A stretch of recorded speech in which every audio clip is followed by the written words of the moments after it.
esto no puede ser real. El avión era tan sofisticado que en ese momento el piloto automático se apaga porque las computadoras no reciben la información. Alta tecnología. Ni Dios lo hunde. Hay microacontecimientos desastrosos para dar en el gran desastre. Todos los actos, todo lo que sucede está en presencia de Dios. Se llaman el Titanic del aire, ¿no? El vuelo 447 de Air France.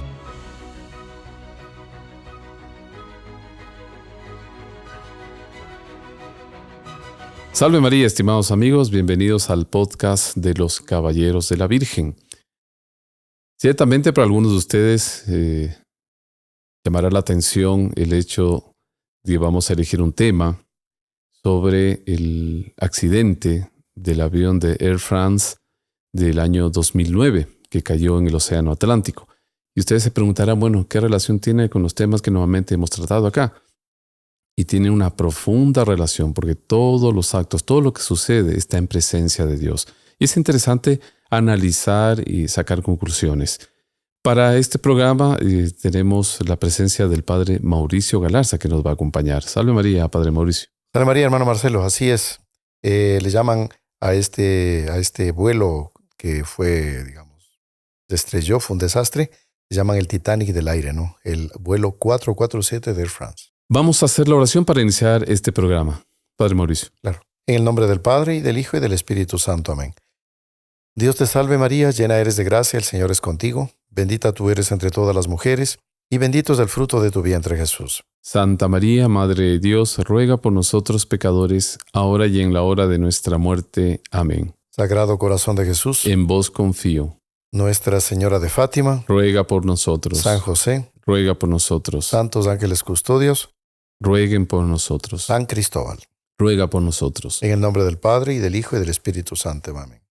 Padre Mauricio, es algo inherente al ser humano, el deseo de conquistar, de investigar, de descifrar muchos misterios, a tal punto que por eso estos vuelos espaciales, conocer el universo, los inventos, la técnica, cuántas cosas. El hombre quiere como que superar, llegar a un nivel.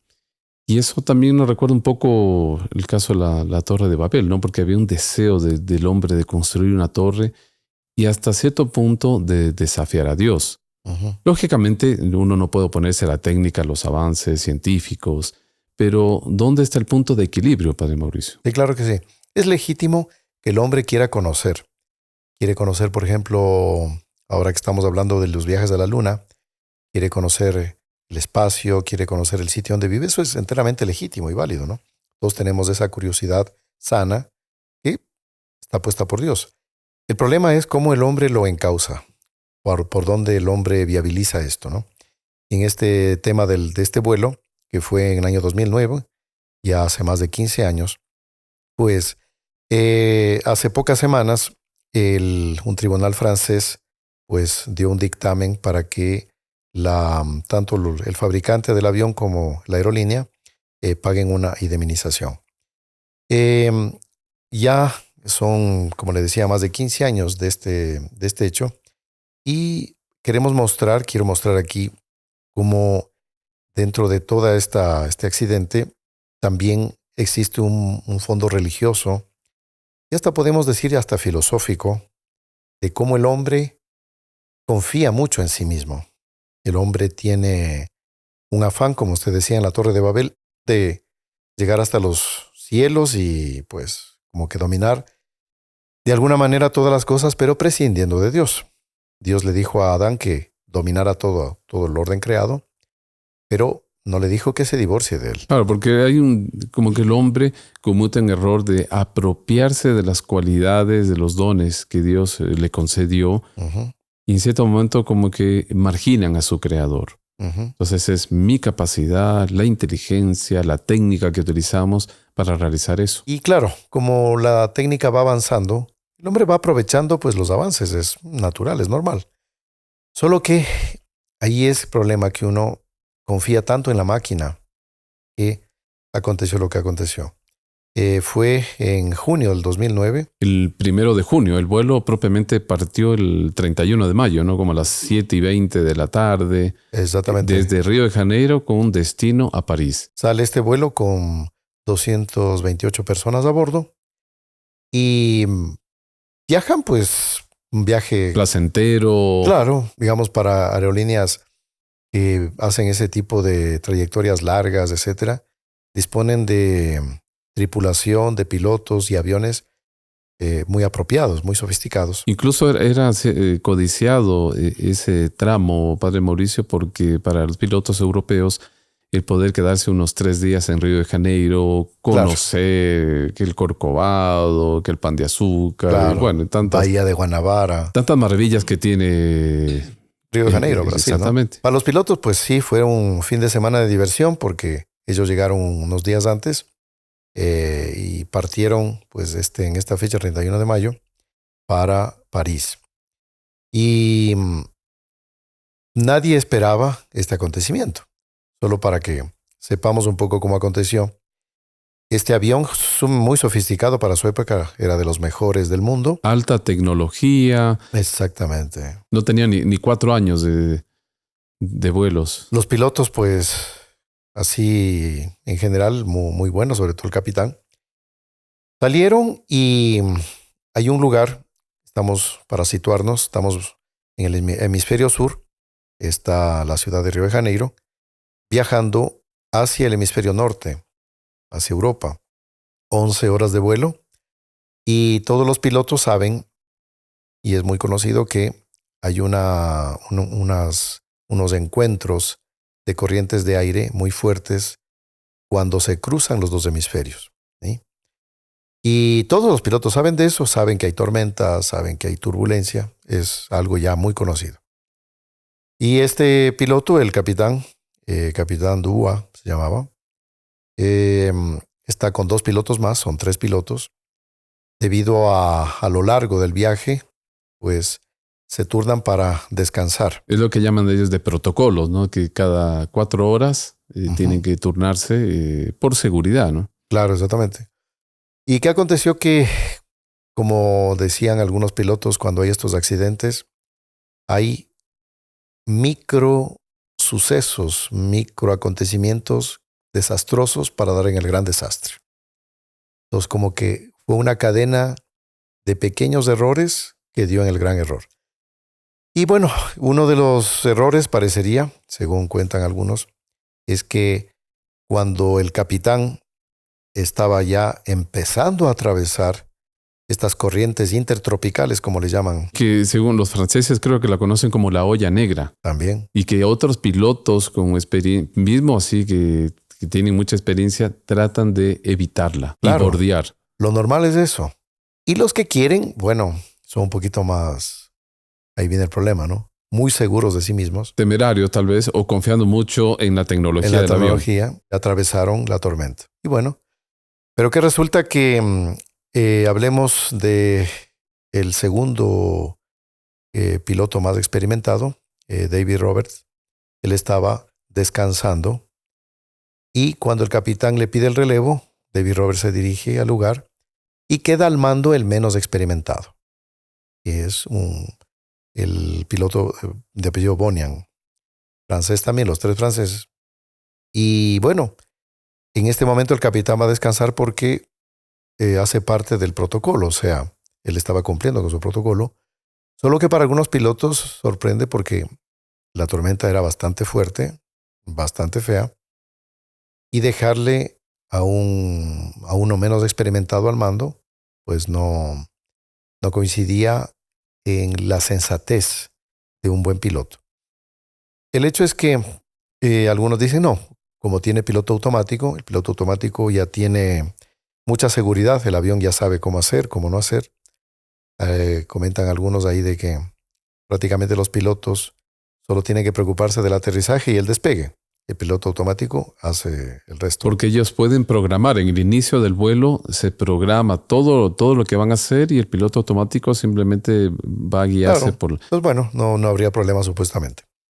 Y bueno, ahí el capitán va a dormir, Dubois, y el segundo más experimentado, pero que no quedó de comandante, Roberts, asume la función de copiloto, digamos, en ese momento.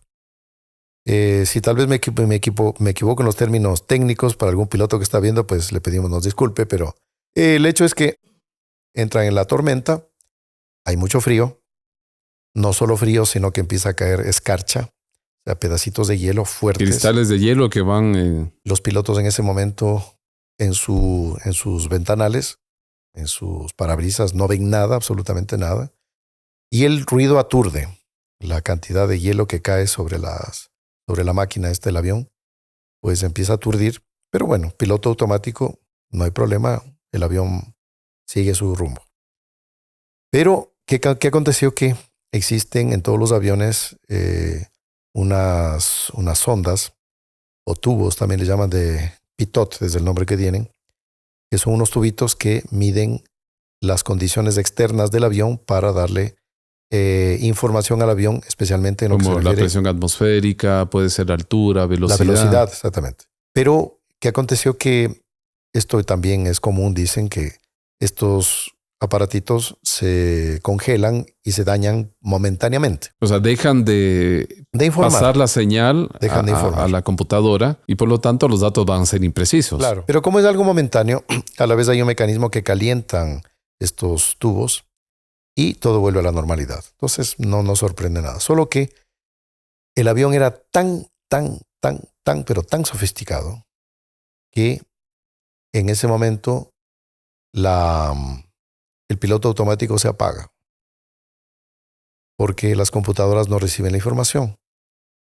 Pero ahí parece que hay un tiempo en que el piloto automático no vuelve y el piloto, Bonian, se pone nervioso, según dicen, y él trata de hacer toda una cantidad de maniobras manualmente para que el vuelo tenga la misma trayectoria original. Y ahí viene el problema. Este hombre comete varios errores, no vamos a entrar en toda la parte técnica, sería muy, muy largo. Pero uno de los errores más graves de él fue haber subido mucho la punta del avión, el morro que le llaman. Y al hacer esto, el viento hace que frene el avión. Como había mucha turbulencia, había una tormenta eléctrica terrible, la fuerza del avión no era suficiente para reemplazar lo aerodinámico del avión, que va traspasando las nubes, el viento. Entonces fue frenando. Y al irse frenando, con unos motores que no abastecían para poder suplir el problema atmosférico, el avión en un determinado momento empieza a caer. Solo que como estaban sin instrumentos, no se daban cuenta de qué es lo que estaba pasando realmente. Y lo peor de todo es que las computadoras empezaron a dar una información falsa. Empezaron a recibir información que no era exacta, pues, por el daño de estas ondas. Entonces, en un determinado momento, porque todo lo que aconteció fue una cuestión de 4 minutos, 5 minutos máximo, entre que el avión estaba bien hasta que cae. O sea, es un tiempo mínimo. Pero en materia de aviación, pues eso es... Los segundos son oro. Son oro. Porque el avión comienza a perder sustentación. Claro. Y ellos no se percatan, porque es curioso, la cabina presurizada y en medio de la tormenta no tienen un punto de referencia, porque una cosa es el cielo despejado, la persona se da cuenta abajo, ve el horizonte y dice, estamos inclinados. Claro. Entonces, ¿qué acontece? Que aquí entra un punto, el lado psicológico del hombre, que como los controles estaban dando información incorrecta, los pilotos ya no confiaban en la información. Pero en un determinado momento, los tubos de pitot ya empezaron a funcionar, empezó a entrar la información correcta, pero los pilotos no le daban crédito. No, porque ya sabían que estaba fallando. Entonces ahí empiezan a sonar alarmas. Con los dos pilotos, claro, ¿qué está pasando? No hay piloto automático, suena una alarma aquí, suena una alarma allá. En medio de eso, vino un fuerte viento que lo hizo a un lado al avión, ¿no? Eso fue bien al inicio. Entonces, eso el piloto lo controla, pero bueno. Entonces, una serie de factores continuos. El ruido de la escarcha que está cayendo, ¿no? Los pilotos. Y el avión, el hecho es que empezó a caer, a caer, a caer. Bueno, no vamos a contar la parte técnica, es no creo que sea muy apropiada para este momento.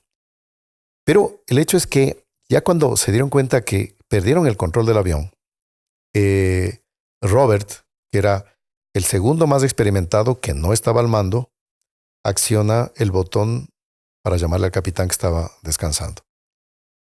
Y timbra y no venía, y timbra y no venía. Claro, para el piloto, en ese momento, 10 segundos, 15 segundos, 30 segundos. Pasan a ser una eternidad. Es una eternidad. Entonces le timbraba y le timbraba y le timbraba hasta que por fin apareció el capitán.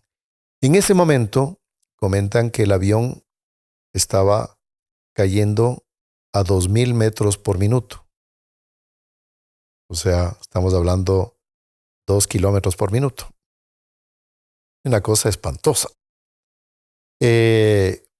Y los pasajeros estaban todos nerviosos. Y eso es algo impresionante, eso vamos a comentar al final. Todos nerviosos, no sabían qué estaba pasando.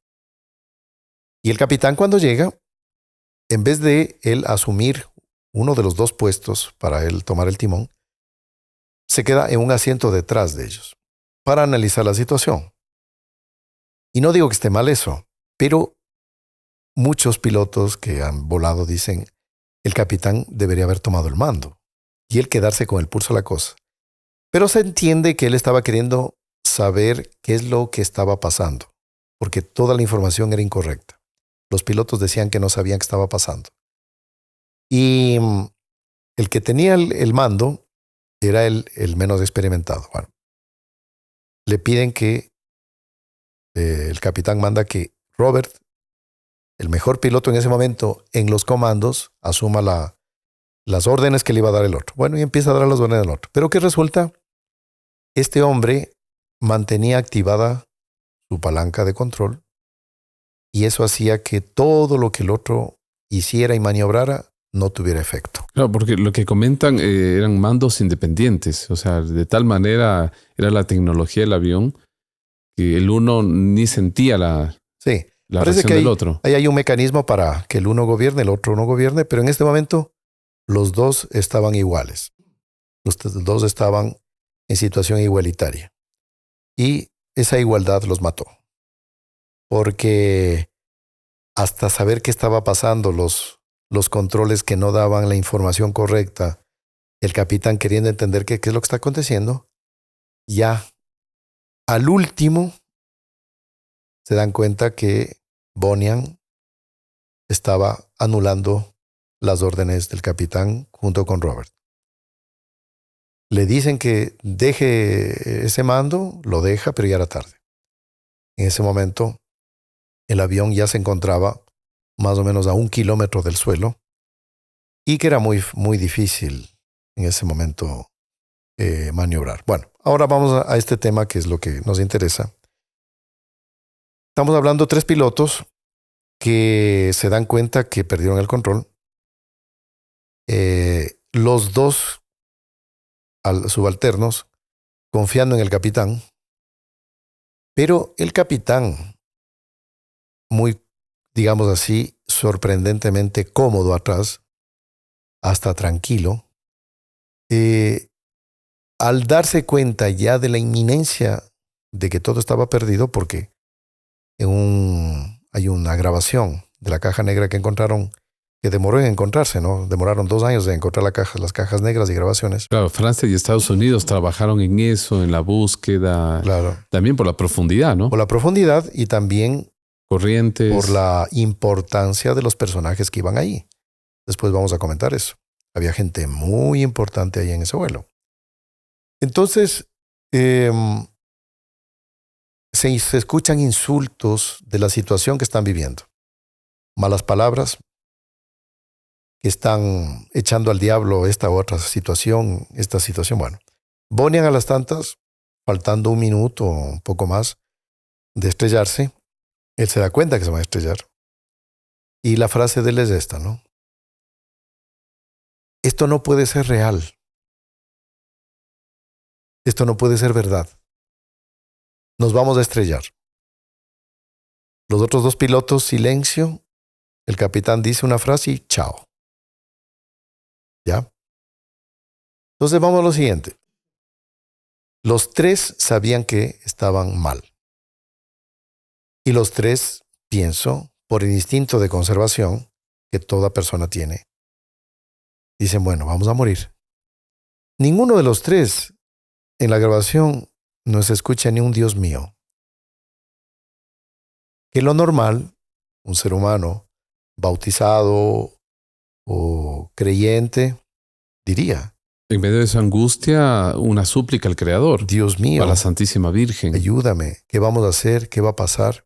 No. Hasta el último confiando en los aparatos y confiando en sí mismos. No se explica de otra manera. Podría ser, se podría pensar, que los tres hayan estado rezando interiormente. Puede ser. Pero, por lo menos, en un momento de angustia, uno aflora eso. Cuando uno está en aprietos así mortales, uno no resiste y el subconsciente sale a flote. Y sale lo que yo estoy, Dios mío, vamos ya. Pues aquí estamos haciendo aquí una analogía con lo que muchos comentan de este vuelo, que dicen que es el Titanic del aire. Me permito, Padre Mauricio, que ya que usted menciona eso, en ese momento de la angustia, de que las cosas se escapan de las manos, una experiencia que me tocó vivir en un vuelo a Sao Paulo vía Bogotá. Uh-huh. Salió desde Quito el avión y faltando 30 minutos para llegar a Bogotá, una tormenta. De la peor tormenta que me ha tocado vivir. Qué bárbaro. Y son esos momentos en que esos vacíos, que el avión comienza a caer, la tormenta, rayos que se ven, la gente asustada, con el primer vacío, pero era un grito bárbaro, gente desesperada, después de un segundo vacío, y la tormenta y el avión y la turbulencia que sacudía el avión, íbamos dos hermanos. En este momento los señores nos regresaron a ver, todo con el rosario en la mano. Bueno, si llegó la hora, nos ponemos en manos de Dios. Pero la gente en un silencio, pensando, yo creo que en ese momento, pensando en la la muerte. conciencia, y si este avión se cae. Sí, claro. Normal. Delante de Dios, ¿cuál me voy a presentar? ¿Y qué cuentas le voy a rendir? Sí, claro. Rezamos, calma. En cierto momento el piloto dijo, no podemos continuar, nos vamos a desviar, y efectivamente se fue hacia Medellín. Ya. Pero estuvimos cerca porque eran los vacíos terribles de la tormenta. Entonces es la oración. A mí me ha tocado también vuelos difíciles, una que otra vez así a lo largo de la vida. Y en un par de ocasiones sí, hay gente que empieza a rezar en voz alta. Y eso es bueno.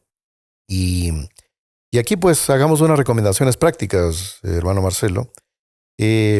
Cuando uno está por irse a operar, va de operación, uno, por más que sea una operación sencilla, es bueno estar preparado para el encuentro con Dios. Evidentemente, pues, esa preparación tiene que ser diaria, continua, constante, día y noche a cada segundo. Claro que sí. Pero la mayor parte de la gente no hace eso. Pero por lo menos, cuando usted se va a operar, y la operación por más que no sea tan grave, confiésese. Vaya a confesarse. Es bueno subir al avión confesado.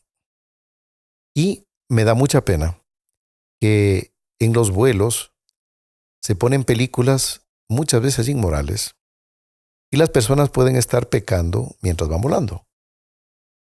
Entonces, ¿de qué le sirvió la confesión a una persona que después va a entrar a pecar en el avión?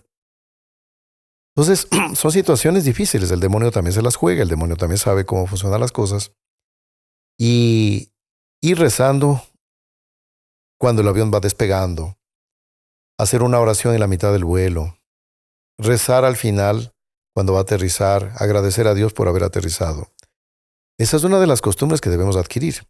A mí me da mucha pena a veces gente que uno nota que es católica porque se santiguan, pero se santiguan tan rápido que desafían la velocidad del sonido. No. Entonces, uno dice, bueno, no, o sea, santígüese yo sé que da respeto humano. Hay personas que pueden burlarse, cosa que no he visto últimamente. Cuando uno se santigua, por lo menos, no he visto, por lo menos de mi lado, a alguien que esté viéndome mal, riéndose. No tenga vergüenza de santiguarse. No tenga vergüenza de rezar. Puede ser inclusive un viaje por tierra, ni siquiera por aire. Pero pida gracias, pida bendiciones. Lo mismo los pilotos. Aún más los pilotos tienen que, por la grave situación en que asumen ese rato, que es la seguridad de ellos y de sobre todo los pasajeros, pues recen. No tengan vergüenza de rezar. No tengan vergüenza de invocar a la Santísima Virgen si es católico. No tengan vergüenza. Un Padre Nuestro, un Ave María, recen. Recen en conjunto, ¿no? La oración en conjunto tiene mucho más fuerza, ¿sí? Y entonces, bueno, retrocediendo un poco al tema de los pilotos, pues ninguno de los tres invoca a Dios, ni un Dios mío, perdóname, ayúdame, ten pena de mí, nada. Espero que Dios quiera que en el último segundo hayan tenido de corazón un pensamiento en ese sentido. Dios de quiera. encomendar su alma a Dios. Pero hay un dicho que dice, talis vita finis vita, está en latín, a tal vida, tal muerte. Esto por un lado, el lado más importante, el lado de la fe. Después, otro punto que es la seguridad en las máquinas. Como uno le pone todo el corazón en una computadora, que esta no falla, ya tiene inteligencia artificial, ya tiene el módulo no sé qué, le acaban de implementar el chip no sé cuánto. Está bien. Bueno, si eso ayuda, contribuye a la seguridad, al vuelo, fantástico, ¿no? Y no solo al vuelo, sino a muchas otras actividades del hombre. Porque si no se crea una especie, un ambiente de optimismo, de la persona poner, como usted dice, su total confianza en aparatos. Hay una frase, Padre Mauricio, que usted debe recordarse, que va relacionada a esto.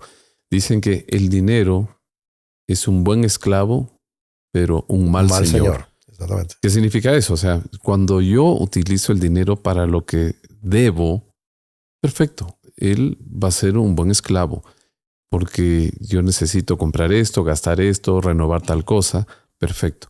Entonces, con moderación, con mucho tino, yo voy a utilizarlo.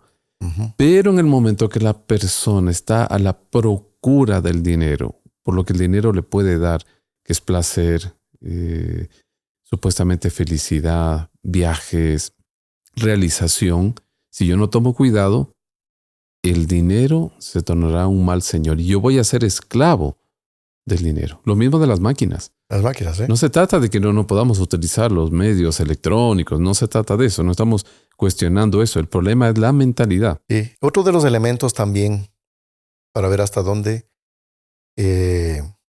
suponemos, se presume, que los pilotos estaban con toda confianza en sí mismos y en los aparatos, es que después del desastre hacen las investigaciones del accidente, cómo fue, cómo no fue, es lo que se vivió adentro, están las grabaciones, etc.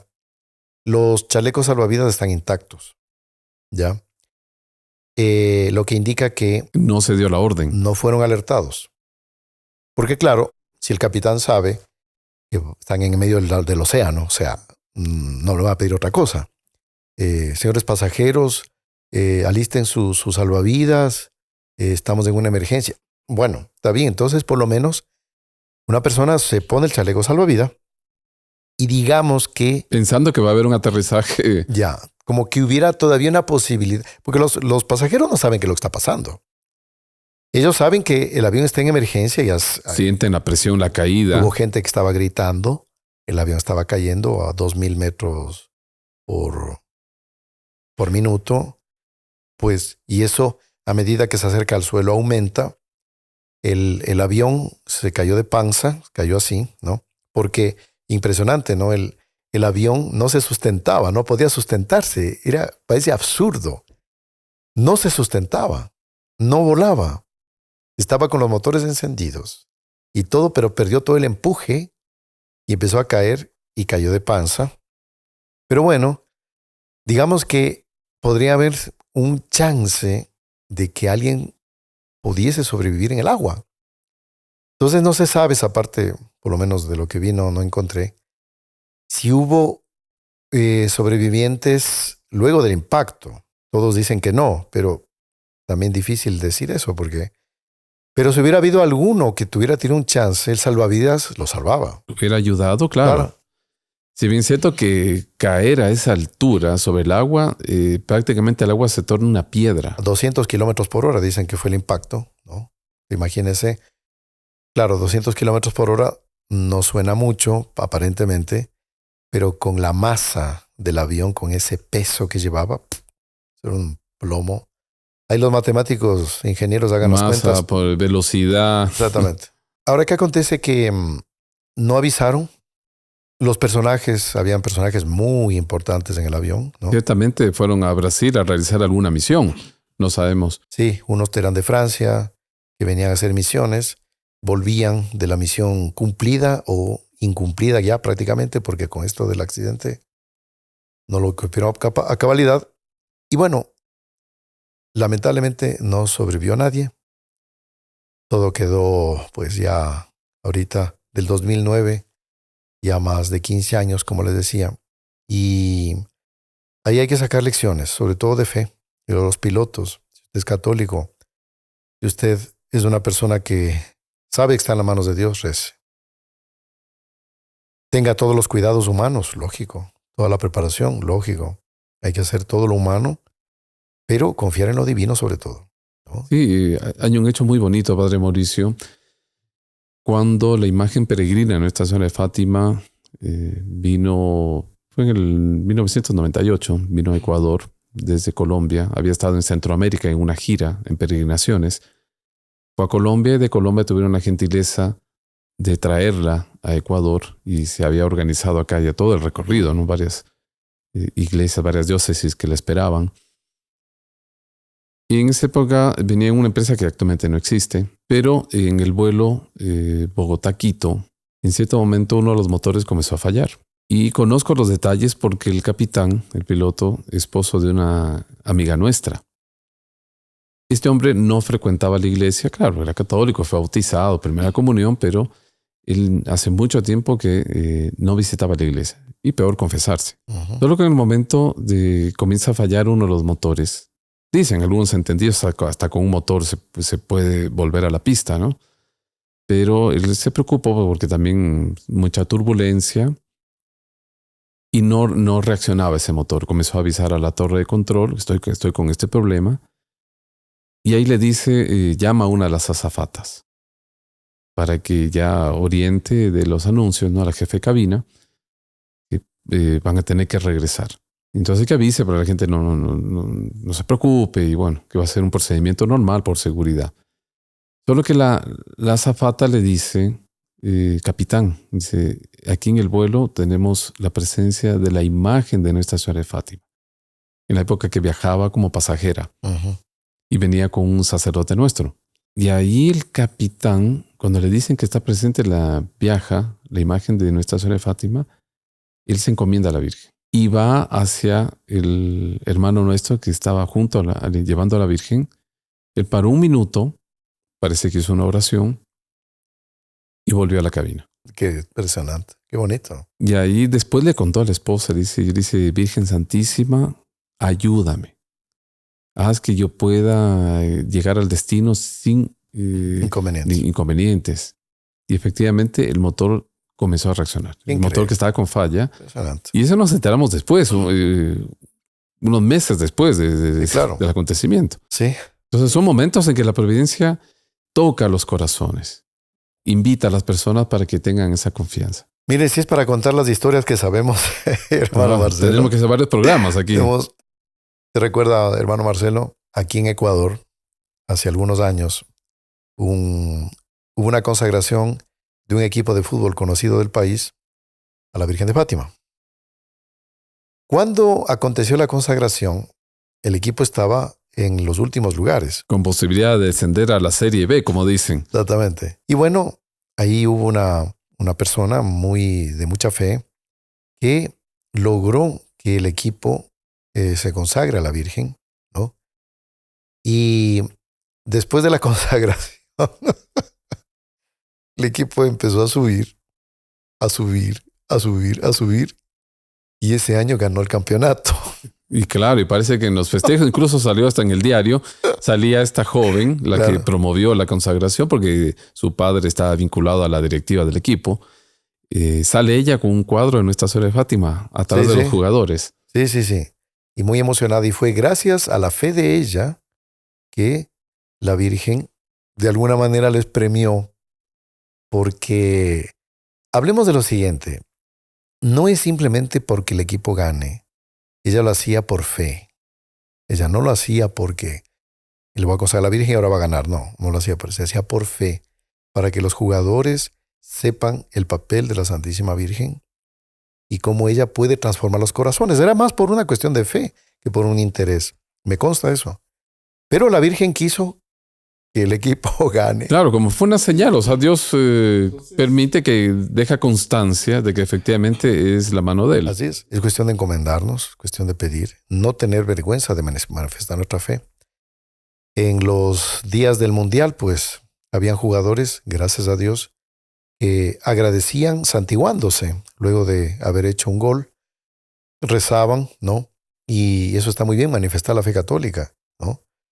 Bueno, de así otros hechos, hermano Marcelo, que podríamos contar, de intervenciones palpabilísimas de Nuestra Señora.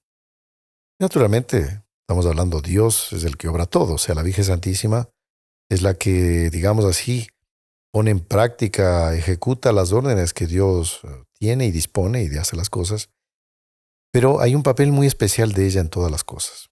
Esto del piloto que usted comentó, ella es madre, Nuestra Señora. Tiene pena de un hijo que está con una responsabilidad tan grande en un vuelo, etc. Entonces, son cosas realmente que uno no sabe explicar. Sobre todo la dependencia. Cuando una persona ve que no está en condiciones, que no tiene esa capacidad, tiene que renunciar a su criterio. Uh-huh. Es decir, no tengo la suficiente experiencia, no sé qué hacer en esta situación y recurro a la autoridad. Uh-huh. Y la autoridad, en cambio, debe asumir también su papel. Su responsabilidad, claro. Sí, esto me llama mucho la atención, la comodidad, digamos así, de la poca preocupación del piloto. Una especie de optimismo, así. Sí, como que... Claro, de hecho era un hombre realmente con mucha experiencia, tenía algo así como 10,000 horas de vuelo, algo así, una cosa fantástica. Piloto de 58 años de edad. Pero, ¿qué pasó por la cabeza de él? Claro, ya volando 30 años, no sé cuánto, más o menos. No ha pasado nada. ¿Por qué va a pasar ahora algo? Y de hecho, el avión tenía un récord, ¿no? De no haber presentado ninguna situación difícil en los vuelos, en esos casi 5 años Sí, de que estaba operativo. Y todo lo humano estaba óptimo, ¿sí? Pero cuidado, esa frase que se comenta que los directivos, capitanes del Titanic decían, ni Dios lo hunde, pues como que aquí en el subconsciente está en la mente de algunos que creen en la tecnología. Entonces, es peligroso. El hombre, mire, los hombres somos frágiles, el error humano existe y debemos estar preparados a todo momento y en todo lugar, ¿no? Así que, hermano Marcelo, bueno, eso queríamos comentarles a ustedes, amigos, sacar una lección de un hecho, pues, que como les dijimos, hemos tratado el tema porque hace pocas semanas un tribunal francés, pues, hizo un dictamen sobre la culpabilidad de tales o cuales personas y una multa colocada, como que dando cierre a la situación que ya tiene más de 15 años. Muy bien, así que, hermano Marcelo, debemos estar preparados en todo momento y lugar y pidámosle a la Virgen, como decimos en el Ave María, ruega por nosotros pecadores, ahora y en la hora de nuestra muerte, que ella tenga pena de nosotros. Y por eso hacemos una invitación a nuestros amigos para que compartan estos programas con sus conocidos. Nuestro deseo es estimularlos en la fe, poder incentivar también la oración, la reflexión, porque son temas que están pensados para eso. Así que quedo muy agradecido, Padre Mauricio, por su compañía y le pido por favor la oración para finalizar. Vamos a pedir a la Santísima Virgen, en nombre del Padre, y del Hijo, y del Espíritu Santo. Amén. Dios te salve María, llena eres de gracia, el Señor es contigo. Bendita tú eres entre todas las mujeres, y bendito es el fruto de tu vientre, Jesús. Santa María, Madre de Dios, ruega por nosotros pecadores, ahora y en la hora de nuestra muerte. Amén. Sagrado Corazón de Jesús, En vos confío. Nuestra Señora del Buen Suceso, Ruega por nosotros. Santos ángeles custodios, Rueguen por nosotros. San Cristóbal. Ruega por nosotros. Vamos a darles la bendición. Y para que sepan, estamos invocando a San Cristóbal porque él es el patrono de los viajes, ¿no? De aquellos que están viajando por tierra, por mar, por aire, pues tenemos a San Cristóbal para encomendarnos. Vamos a pedirle por su intercesión a San Cristóbal la bendición de Dios por la intercesión de la Santísima Virgen también. La bendición de Dios Todopoderoso, Padre, Hijo y Espíritu Santo, descienda sobre ustedes y permanezca para siempre. Amén. Ha sido una alegría muy grande, queridos amigos, haber estado con ustedes. Salve María, San María, hermano Marcelo. Salve María.